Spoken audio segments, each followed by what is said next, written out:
Bien, comenzamos la semana de vuelta en sus pasos y creo que nos quedaba el último punto, el 5. Habíamos terminado con el ejemplo de espiritualidad del Señor en el punto 4, viéndolo cómo Él oraba, cómo fue un ejemplo de oración, cómo enseñó a los discípulos a orar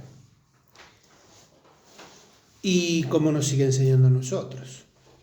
La oración es fundamental para la vida cristiana, por eso Jesús se encargó de que quede claro esa importancia.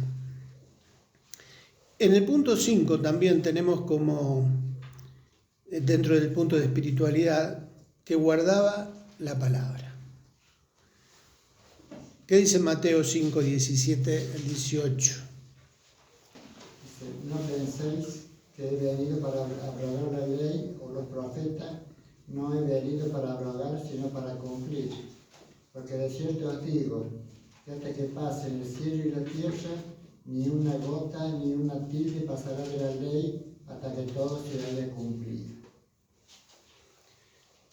Jesús ratificaba la palabra de Dios.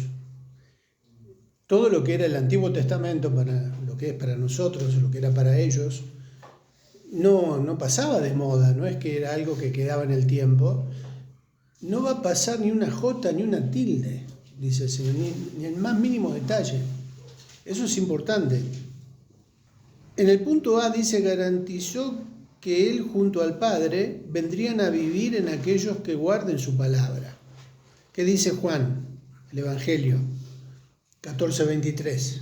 Respondió Jesús y le dijo: El que me ama, mi palabra guardará, y mi Padre le amará, y vendremos a él y haremos morada con él. ¿Amamos al Señor? Amén. ¿Cómo sabe el Señor que le amamos? Porque guardamos su palabra. Si no guardamos su palabra, estamos en problema,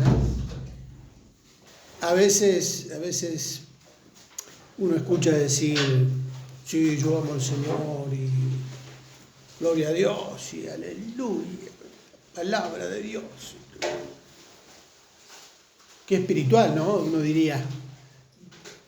Pero resulta que cuando rascamos un poquito en la superficie nos damos cuenta que no hay sustento en la palabra, no hay vida del Espíritu a través de la palabra de Dios. No la conoce, no la lee, ni siquiera se siente atraído. Entonces, ¿cómo puedo determinar, cómo puedo saber que yo en mi vida amo al Señor? Porque amo su palabra, porque quiero conocer, quiero enterarme, quiero aprender de cuál es su voluntad para mi vida y vivir coherentemente con eso que yo leo de la palabra. No es cuestión de adoptar posturas o formas o gestos o frases. Tiene que ver, acuérdense que estamos dentro de la espiritualidad, ¿no? Somos espirituales si vivimos una vida espiritual que se alimenta de la palabra de Dios. No es tanta vuelta. Y encima esto tiene una promesa. ¿Qué dice el Señor? Que se guardara la palabra, Él y el Padre morarán. Vendremos a Él, dice. Pavada de promesa, ¿no? Vendremos a Él y haremos morada con Él. En el punto B, ¿qué leemos? Utilizó para vencer la tentación del enemigo. Mateo 4, 1 al 11. Entonces Jesús fue llevado por el Espíritu al desierto para ser tentado por el diablo. Y después de haber ayunado 40 días y 40 noches, tuvo hambre. Y vino a él el tentador y le dijo: Si eres hijo de Dios, di que estas piedras se conviertan en pan. Él respondió y dijo: Escrito está, no solo de pan vivirá el hombre, sino de toda palabra que sale de la boca de Dios. Entonces el diablo le llevó a la santa ciudad y le puso sobre el pináculo del templo y le dijo: Si eres hijo de Dios, échate abajo, porque escrito está: A sus ángeles mandará cerca de ti, y en sus manos te sostendrán para que no tropieces con tu pie en piedra. Jesús le dijo: escrito está también, no tentarás al Señor tu Dios. Otra vez le llevó el diablo a un monte muy alto y le mostró todos los reinos del mundo y la gloria de ellos. Y le dijo: todo esto te daré si postrado me adorares. Entonces Jesús le dijo: vete, Satanás, porque escrito está: al Señor tu Dios adorarás y a Él solo servirás. El diablo entonces le dejó, y he aquí vinieron ángeles y le servían. La famosa tentación en el desierto. ¿Con qué vino el diablo a tentar a Jesús? Con la palabra de Dios. Escrito está. Mirá que está escrito, ¿eh? Y comienza una serie de planteos el diablo para que el Señor cediera o cayera en la trampa. ¿Cómo respondió Jesús? Con la palabra. También con la palabra. Sí, vos decís que está escrito, es cierto, está escrito, pero también está escrito: no tentarás al Señor tu Dios, no solo de pan vivirá el hombre, al Señor tu Dios adorarás y a Él solo servirás. Responde con la palabra. Para entrar en este juego, bueno, no es un juego, en esta lucha, porque estamos hablando de una tentación. ¿Qué usaron los dos? La palabra. La palabra. Entonces, para poder enfrentar al enemigo, ¿de qué nos tenemos que armar? De la palabra. Conocerla. Pablo dice, ¿no?, en la armadura de Dios, que nosotros tenemos la espada del Espíritu, en la armadura, que es, ¿qué cosa? La palabra de Dios. Si no conocemos la palabra y viene alguien a decirlo: mirá que está escrito, está en la Biblia, hace esto. Ah, ¿está en la Biblia? Y si está en la Biblia, dice, bueno. Pero ¿estás seguro? Es un desafío, y hoy más que nunca. Hoy más que nunca, porque hay tanto engaño, tanta mentira dando vuelta, disfrazada de verdad. Me hace acordar esta frase en una letra de un tango. Bueno. Claro, parece de Dios. Y hasta se puede citar con un texto inspirado por Dios. Pero ¿qué intención hay detrás? ¿Qué intención tenía el enemigo detrás? Que cayera en la tentación. Profecía. Lo mismo sigue haciéndolo hoy con nosotros. A veces nos damos cuenta y a veces no. Pero ¿de qué depende la victoria en esa lucha? ¿De cuánto conocemos la palabra? No hace mucho veíamos como ejemplo el caso en Apocalipsis de Jezabel en Tiatira, o de las doctrinas de Balaam, o de los... ¿cómo era esto que estaban con Balaam también? Ahí en Apocalipsis. Bueno, este que tenía nombre de uno de los... Bueno, ya me voy a acordar.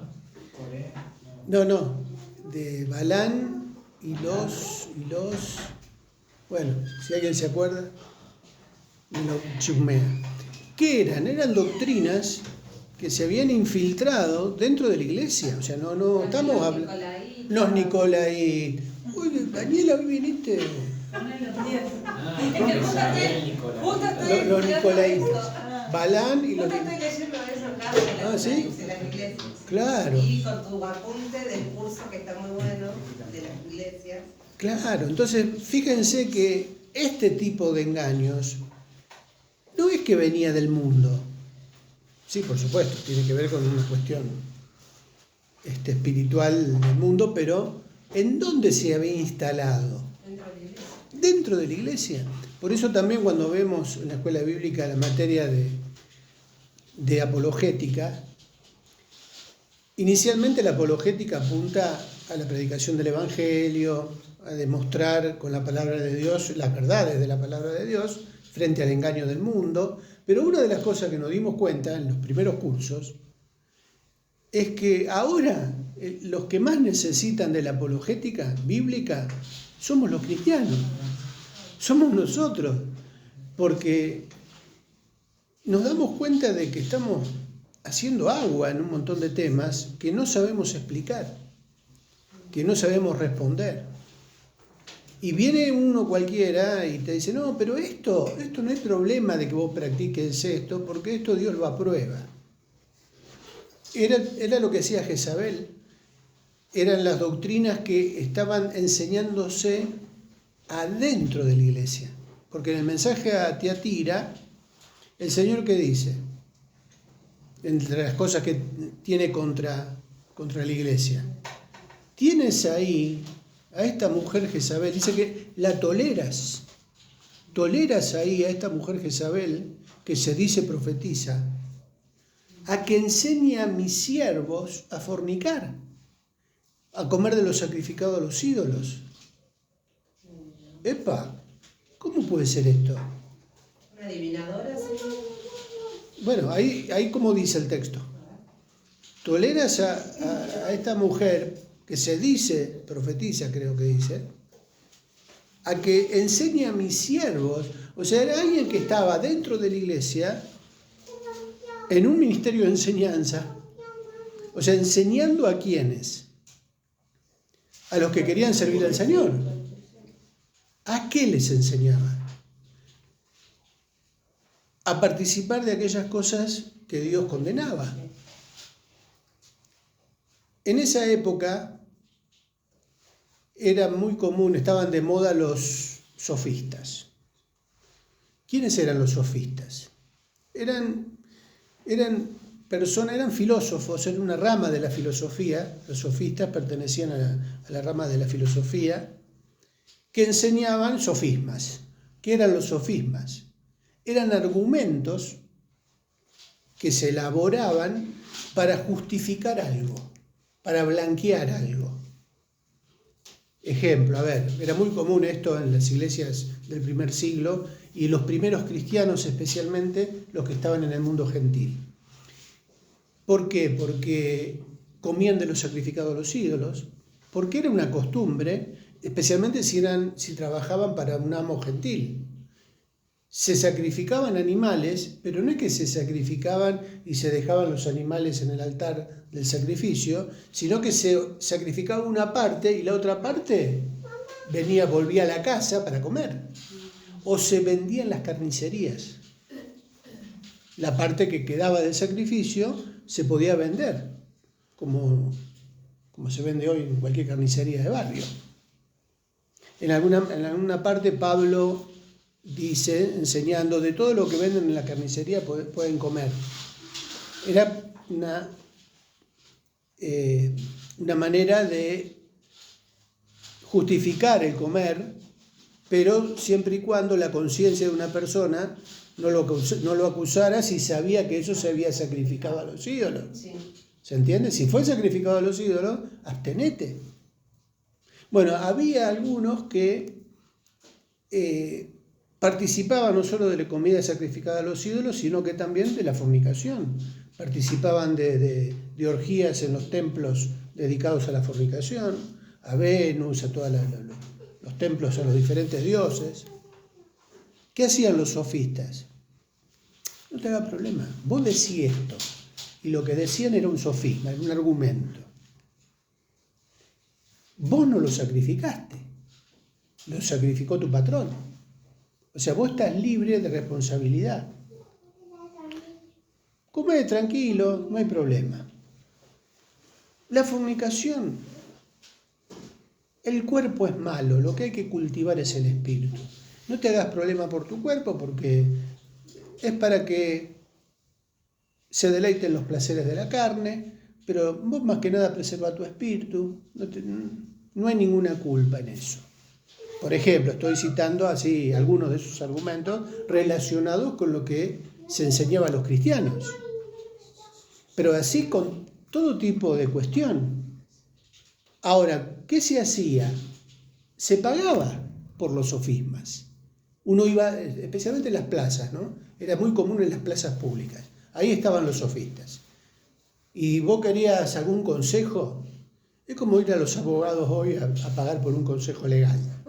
Bueno, a veces esos consejos legales tienen mucho de los sofistas de aquella época. Porque encima los abogados de hoy te enseñan cómo mentir o cómo dibujar una información y toda esa historia. Bueno, en esa época pasaba eso, la gente iba a las plazas, tengo esto que resolver, tengo este problema, ¿cómo hago para salir bien parado de esta situación? ¿Cómo explico esto? Bueno, yo te voy a dar un argumento. Son 500. Y vos tenías que poner los 500 y de esa manera te daban la asesoría o el consejo. Sofismas, argumentos mentirosos para justificar lo injustificable. Bueno, este tipo de consejos se había infiltrado dentro de la iglesia y que aparentemente esta Jezabel en Tiatira era lo que practicaba. Y el Señor, que ve todo, que no se le escapa nada, dijo, tenés ahí adentro y la tolerás, encima la tolerás, que enseñe esto, a pecar a mis siervos. Y también aparece la doctrina de Balán, que era lo mismo. Balán, cuando uno lee la historia de Balán, se encuentra con que Balán le aconsejó a Balac a que las mujeres de su pueblo fueran a buscar a los hombres de Israel, para que forniquen y de esa manera la bendición de Dios iba a retirar de ellos. Fíjense cómo se busca la vuelta, ¿no? Esto desapareció, quedó en esa época de la historia. Encima hoy es más sutil el engaño, porque se sigue usando la Biblia o pasajes bíblicos, se los interpreta de tal manera que puede justificar algo que en su raíz, en su origen, Dios nunca avaló. Al contrario, dijo, esto está mal. Volviendo al punto. ¿Qué es importante entonces? Afianzar en nosotros, afirmar en nosotros la palabra de Dios, conociendo toda la enseñanza que hay en ella y que nos va a ayudar a estar preparados frente a la tentación, frente a una infamia, a una difamación, a una mentira. Ustedes los cristianos creen en esto. No, pará, nosotros no creemos eso. Sí, pero miren, si acá en la Biblia dice que... No, pero tenemos que estar preparados para explicar qué dice la Biblia.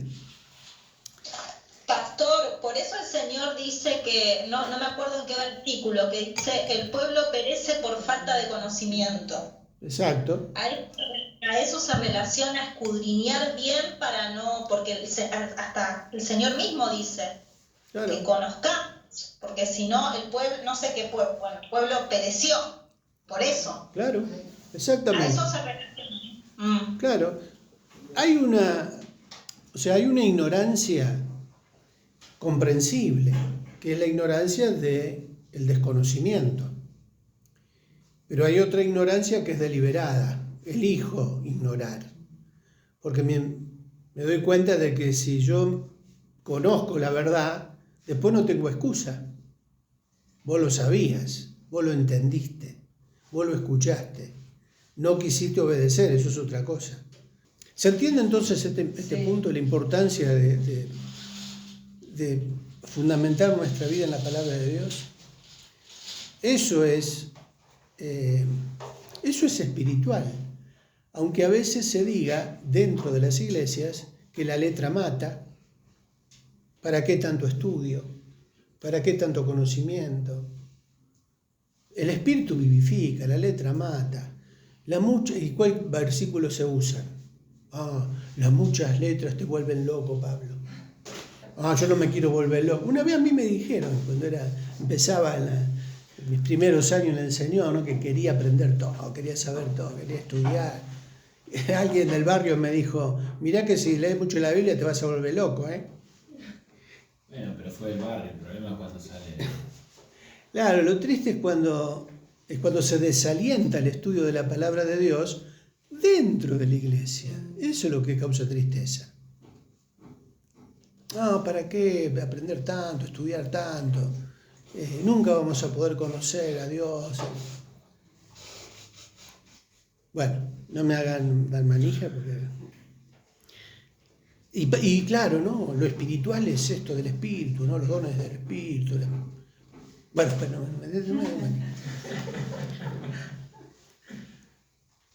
y en el último punto tenemos, en el punto C, que dice... Lo que estaba escrito en la palabra determinaba su conducta y sus enseñanzas. ¿A qué nos referimos con esto? A que la vida de Jesús era coherente con la palabra de Dios. Mateo 21:13, ¿qué dice? Y les dijo, escrito está, mi casa de oración será llamada, mas vosotros las habéis hecho cueva de ladrones. ¿Y qué tiene que ver esto con la palabra? ¿Qué dice?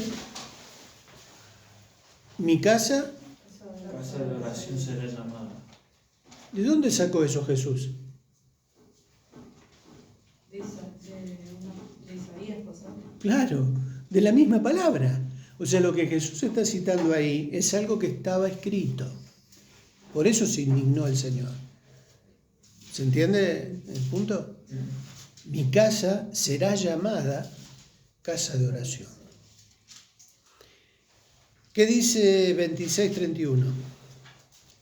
Entonces Jesús le dijo, todos vosotros os escandalizaréis de mí esta noche, porque escrito está, heriré al pastor y las ovejas del rebaño serán dispersadas.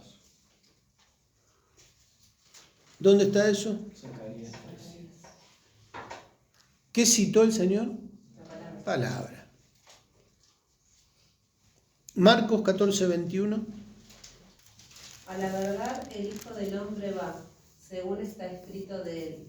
Mas ay de aquel hombre por quien el Hijo del Hombre es entregado. Bueno le fuere a ese hombre no haber nacido. El Hijo del Hombre va, ¿según qué? Va según lo que está escrito.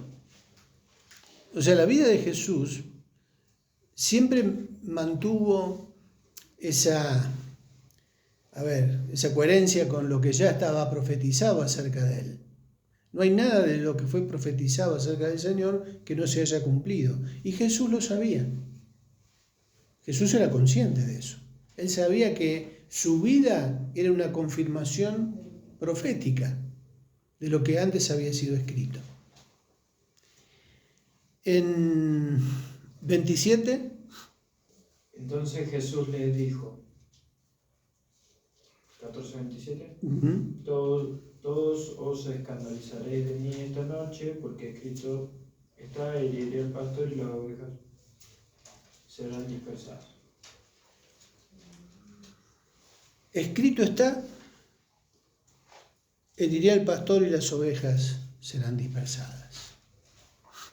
Zacarías 13. Y tenemos en Lucas 22:37. Porque os digo que es necesario que se cumpla todavía en mí aquello que está escrito. Y fue contado con los inicuos, porque lo que está escrito de mí tiene cumplimiento. Lo que está escrito de mí tiene cumplimiento. Se tenía que cumplir.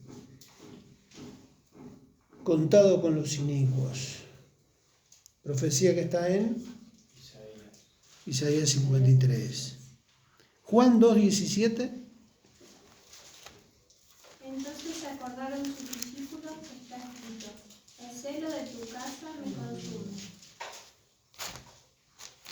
¿Y esto está relacionado con qué hecho? Con el primero que leímos. Claro, con el primer texto que leíamos en el templo cuando hace el azote de cuerda y vuelca la mesa de los cambistas, ¿no? El escrito está. Acá terminamos con esta parte del punto E, ejemplo de espiritualidad. Repasamos. En primer lugar, decíamos que Jesús reflejaba la gloria de Dios. Después enseñaba con autoridad. Enseñaba con autoridad, porque vivía lo que enseñaba y no imponía el legalismo de las tradiciones religiosas. En tercer lugar, autoridad espiritual para obrar milagros, de sanidad sobre la naturaleza, autoridad que delegó a los discípulos. Oraba, guardaba la palabra, cumplía la palabra. Era coherente su vida con lo que la palabra de Dios enseñaba también. ¿Es un desafío para nosotros esto también? ¿Es un ejemplo para nosotros?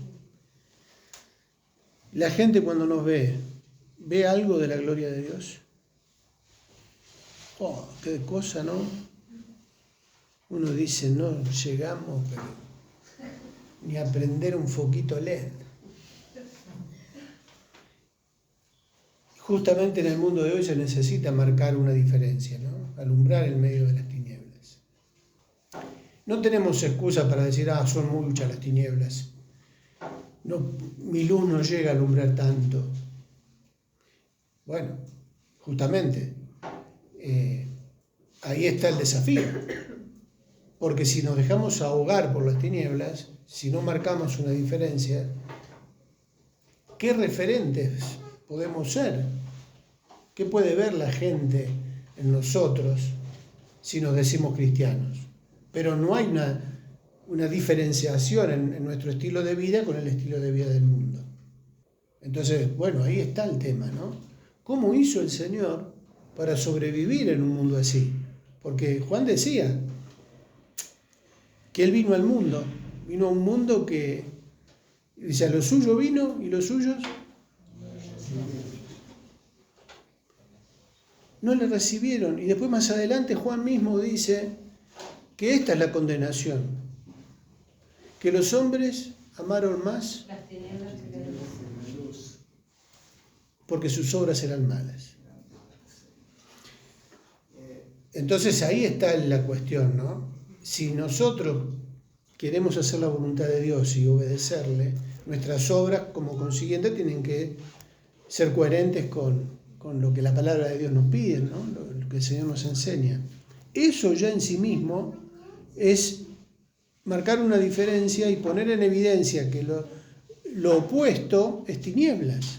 Por eso cuando un cristiano se identifica como cristiano y lleva una vida, un testimonio ejemplar como un hijo de Dios, cuando entra en un ambiente en donde justamente se aman las tinieblas, ¿qué sucede? Cuando están hablando de algún tema del mundo y entra un cristiano, ¿qué pasa? Hay luz. Debería haber luz. Claro, pero se produce un choque, ¿o no? Ahí entró el cristiano. Pará, no sigas hablando porque entró el cristiano o la cristiana, ¿no? Se producen... no le invitemos a este porque este no va a venir porque él va a la iglesia. Entonces no se va a juntar con nosotros. Ya la gente se va dando cuenta porque hay algo que está marcando la diferencia y eso es alumbrar. Porque ya se está dando un mensaje que no es lo que el mundo que está en tinieblas prefiere, porque aman más las tinieblas que la luz, porque sus obras son malas. Por eso a Jesús también lo resistieron. No lo recibieron, dice Juan. A los suyos vino y los suyos no le recibieron. Pero a todos los que le recibieron, a los que creen en su nombre, se les dio potestad de ser hechos hijos de Dios. Y por eso también San Pedro dice, Él nos llamó de las tinieblas tu luz admirable. Por eso decimos que es un desafío, ¿no? No es fácil, claro que no es fácil.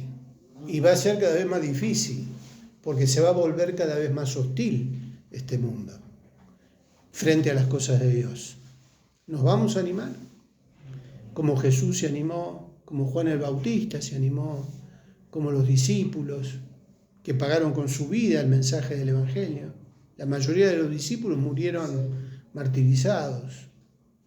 Y todo lo que es la historia del cristianismo está regada con sangre de mártires, pero no aflojaron, Y si nosotros hoy tenemos el Evangelio, tenemos la palabra de Dios, fue gracias al precio que pagaron todos esos hermanos que se arriesgaron para llevar la palabra de Dios, ¿no? El punto que continúa es el punto C. En realidad ya entramos en el último punto de esta serie. ¿Se acuerdan que habíamos dividido en sus pasos en cuántas partes? Bueno, decíamos entonces que la serie se divide en la preexistencia, punto A, punto B, la encarnación y el punto C, la glorificación. Por lo menos vamos a introducirnos en el punto 1, en la definición del término, por hoy. Su glorificación. Definición del término. Su glorificación. Definición del término. La palabra gloria, como sustantivo, nos da la idea de valor, honor, brillo o esplendor. En hebreo, Kabod significa peso, valor, riqueza. En 1 Samuel 4:21. Y en la Biblia podemos encontrar el término referido a Dios, al hombre, a las naciones, a Cristo, como verbo. Como verbo, la palabra glorificar tiene que ver con la acción de reconocer esos atributos y perfecciones dando alabanza y honor. En griego, la palabra doxa, sustantivo, y doxado, verbo, prácticamente se usa siempre para referirse a Dios, destacando su santidad, la ausencia de imperfección o pecado. Y el poder de ese brillo o esplendor es tan grande que ningún mortal puede resistir la plenitud de su gloria. Solo puede contemplarla parcialmente. Éxodo 33, 18 al 23. Cuando nos referimos a la glorificación del Señor o a nuestra glorificación, hablamos de un proceso. Romanos 8:30, Hebreos 5:5. La palabra gloria, entonces, ¿qué significa como sustantivo? Nos da la idea de valor, honor, brillo o esplendor. El término hebreo es Kabod. ¿Buscaron 1 Samuel 4:21? Kabod significa peso, valor, riqueza. Y hay una cita ahí en 1 Samuel 4:21 en donde aparece el término en hebreo. ¿Lo tienen? Y llamó al niño Kabod, diciendo: traspasada la gloria de Israel, por haber sido tomada el arca de Dios y por la muerte de su suegro y de su marido. Traspasada es la gloria de Israel, por haber sido tomada el arca de Dios y por la muerte de su suegro y de su marido. Y tuvo a un niño. ¿Y cómo le puso de nombre al niño? Icabod. ¿Por qué le puso Icabod? Sin gloria. Y, bueno, ¿está la definición ahí o no? Sin gloria. Sin gloria.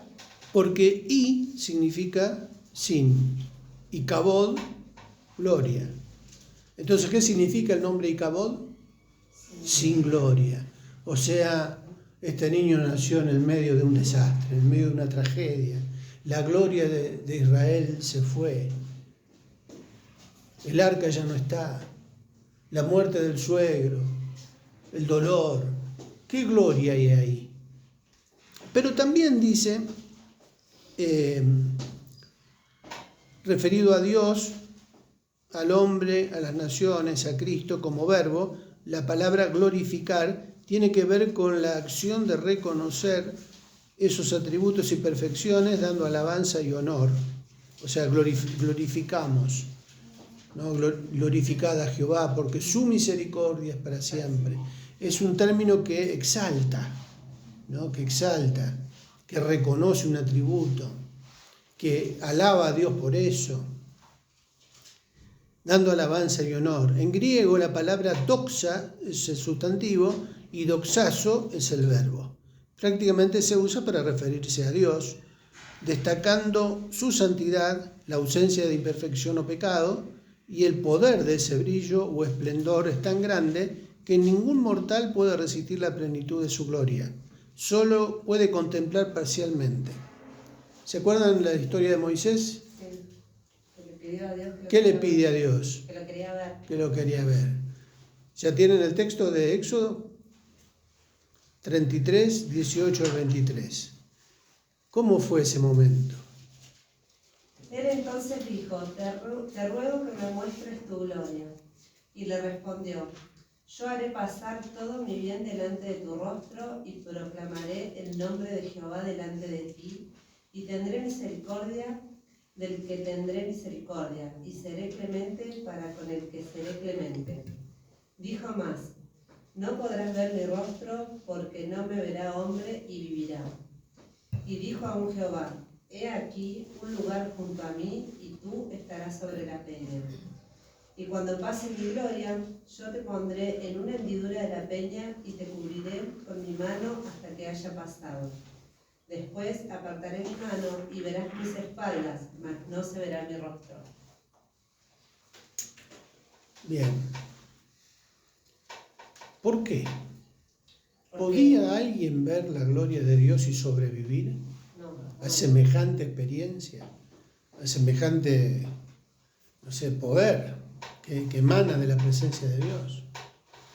¿Qué mortal podría resistir eso? En una oportunidad Isaías también, cuando tiene su llamado y escucha la voz de Dios, ¿qué dijo? ¿Qué expresión tuvo? Estoy muerto, porque mis ojos han visto. O sea, tomó conciencia de que estaba frente al mismo Dios. ¿Y qué fue lo que le vino a la mente? Esto. Le vino a la mente esto. Nadie puede ver a Dios y sobrevivir. Así es la gloria de Dios. Nosotros también podemos percibir atisbos de esa gloria, no la gloria plena de Dios. Nosotros podemos tener en un culto una manifestación de la gloria de Dios. De hecho, la hemos tenido. Y cada uno quizás la ha tenido en diferentes grados o en diferentes tiempos. Nosotros por ahí no somos conscientes de lo que pasa en un culto, en el mundo espiritual. Pensamos que en determinado momento vino la palabra y vino la gloria de Dios y descendió sobre nosotros para vos, pero quizás para otro o para otra persona en el culto, la presencia de Dios se manifestó de otra manera en otro horario del culto, en otro momento, mientras estaba alabando, mientras estaba adorando o mientras estaba escuchando la palabra. Puede bajar la gloria de Dios y ministrarnos a cada uno de nosotros según lo que nosotros necesitamos. Cuidado con los moldes o con decir, acá bajó No, pero antes no bajó o antes no estaba. Lo que pasa es que depende también de cómo nosotros venimos, predispuestos para buscar a Dios. Tenemos que tener cuidado con eso porque por ahí podemos caer en esa trampa de decir, no, acá esta fue la manifestación de la gloria. A veces sí es algo general en donde Dios ministra a todo el pueblo al mismo tiempo. Cuando se ministra la palabra es Dios el que habla, desde el principio hasta el fin. A alguno le va a tocar parte de esa palabra porque está necesitando escuchar esa parte de la palabra. Pero que Dios habla y Dios se manifiesta, se manifiesta. A mí me pasó una vez al final de la reunión. Mirá. Estuve toda la reunión luchando y al final vino una hermana y me dio una palabra y me desarmó. Y fue al final cuando nos estábamos yendo todos. Bueno, justamente eso es glorioso. Es Dios el que habla. Y puede pasar en cualquier momento del culto cuando uno viene a buscar a Dios. O en su casa, o en la pieza, o en el baño, o mientras maneja, o mientras va. Hay algo que puede venir de parte de Dios y es Él. Lo que pasa es que, claro, no estamos tan ejercitados en discernir eso o en distinguirlo, pero cuando es de Dios, hay algo pasa. Pastor, ¿y en la alabanza se puede manifestar también la gloria? Claro, y más de lo que nosotros nos imaginamos. Porque justamente en la alabanza es como que en el mundo espiritual algo se abre, ¿no? A ver, cuando venimos preparados para alabar al Señor y queremos estar a cuentas con Dios, lo primero que tenemos que hacer es lo que hacía el pueblo de Israel en el tabernáculo, lo que hacían los sacerdotes, los levitas. Se purificaban. No podían entrar así nomás al lugar santo. El pueblo, el sacerdote tenía que presentar ofrendas por el pecado del pueblo. La fuente de bronce, el altar de bronce, el lugar de la purificación. Nos habla de la primera etapa antes de entrar, uno tiene que purificarse, pedir perdón por sus pecados. Y de esa manera comenzamos a caminar, a transitar mientras comienza el momento de alabanza o de adoración, nos estamos acercando a la presencia de Dios, al trono de la gracia. Y comienza por eso, por el arrepentimiento, el pedir perdón por nuestros pecados. Si no, no podemos ver la gloria de Dios, no podemos entrar al lugar a donde Dios desciende, si primero no estamos purificados. Y cuando uno está en el culto, en la alabanza, en la adoración, la alabanza está justamente guiándonos a ese lugar santo, pero mientras tanto, todas las fuerzas del enemigo, todas las fuerzas del mal, comienzan a retroceder, cuando el pueblo de Dios alaba a Dios, se produce en el mundo espiritual una guerra en donde la alabanza rompe con esas murallas espirituales y con lo que el enemigo a veces viene a sembrar en nuestra mente. O sea, es un momento también que no somos conscientes de lo que está pasando, pero que sucede. En medio de la alabanza puede haber liberación, puede haber sanidad, puede haber milagros mientras se alaba al Señor. Triqui, ¿de dónde sacaste eso? No sos medio hereje, vos no estás diciendo cosas medio raras. Es que lo hemos vivido.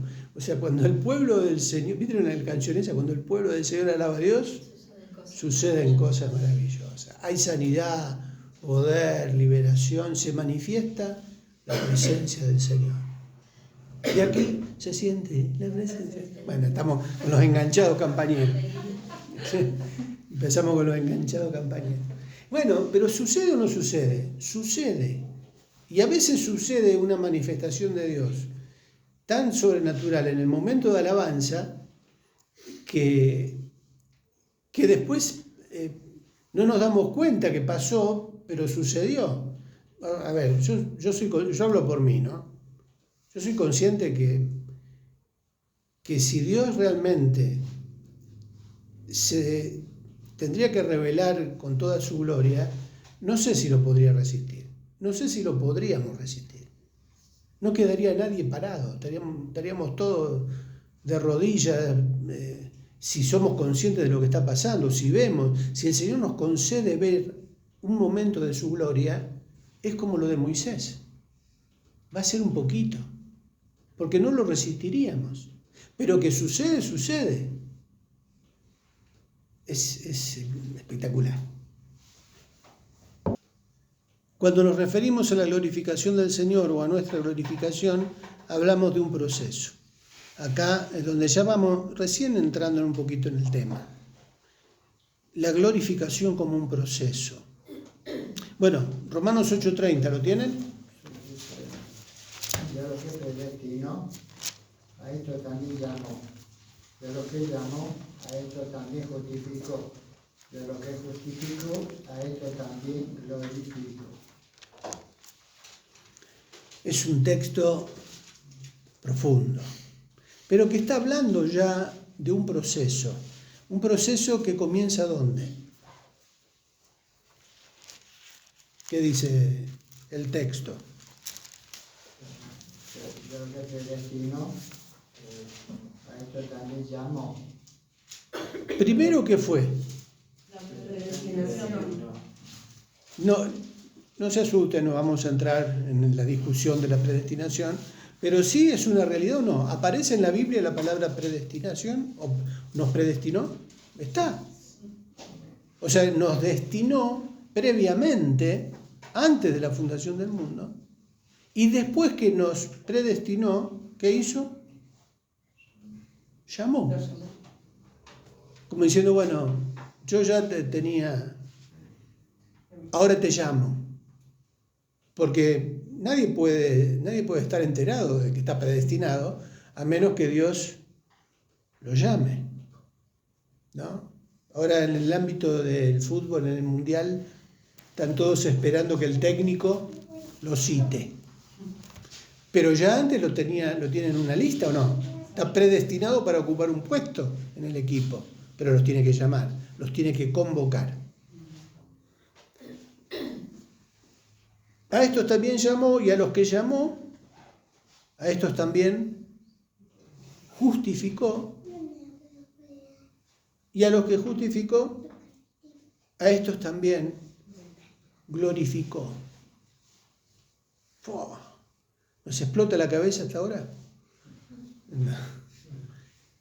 Con esto tenemos para hacer otra serie de doctrina bíblica, pero está hablando de algo que en Dios, en la mente de Dios, ya existió, pero que tiene que ver con nuestra realidad. Y que tiene que ver con esto que hablamos de un proceso que se da en nosotros, que culmina con la glorificación, pero que ahí está hablando en tiempo presente. ¿Se dieron cuenta? Sí. ¿Vamos a ser glorificados? Vamos a ser glorificados. Pero ahí dice que también que nos glorificó. En otras partes se habla de que ya estamos sentados en los lugares celestiales. Ya estamos reinando. Es esa tensión entre el ya, pero todavía no. Es una realidad que va a tener que completarse, que terminar de consumarse. Pero ya la palabra de Dios nos dice que Él nos eligió, nos justificó, nos llamó antes para que esa justificación se pueda dar a través del sacrificio de su Hijo. Y después habla también como parte del proceso, esa gloria, esa glorificación. Como para entrar en tema, creo que ya tenemos suficiente. Ya con este texto de Romano tenemos para meditar. ¿Somos conscientes de que estamos en ese proceso? ¿Podemos darnos cuenta por el Espíritu Santo en nosotros que eso se está dando en nuestra vida? Hacemos memoria. ¿De dónde nos sacó el Señor? ¿Cómo era nuestra vida? ¿Cómo ahora es que somos cristianos? ¿Cómo pasó eso? ¿En qué momento? Está interesante hacer ese ejercicio porque podemos ver nuestra vida mirando hacia atrás cómo justamente este versículo se cumplió y se está cumpliendo. Porque hoy también estamos viviendo las luchas cotidianas, las pruebas, las tentaciones, las victorias, pero también las caídas. Y cómo el Señor en ese proceso nos va santificando, nos va perfeccionando. Seguimos la semana que viene. Señor, queremos darte gracias por este tiempo que nos permite poder hacer, Señor, porque podemos aprender de ti. Gracias, Señor, por la disposición de Ricardo. Y queremos pedirte, Señor, que esto quede en nuestros corazones, Señor, que lo meditemos, que aprendamos, Señor, y que cada día podamos ir un poquito más adelante, estamos aquí, Señor, a lo que tú quieres para nuestra vida, Señor. Bendice a cada uno en esta noche, acompáñanos en nuestros hogares, bendice a nuestros hermanos en Buenos Aires, Señor, en el nombre de Jesús. Amén. Amén.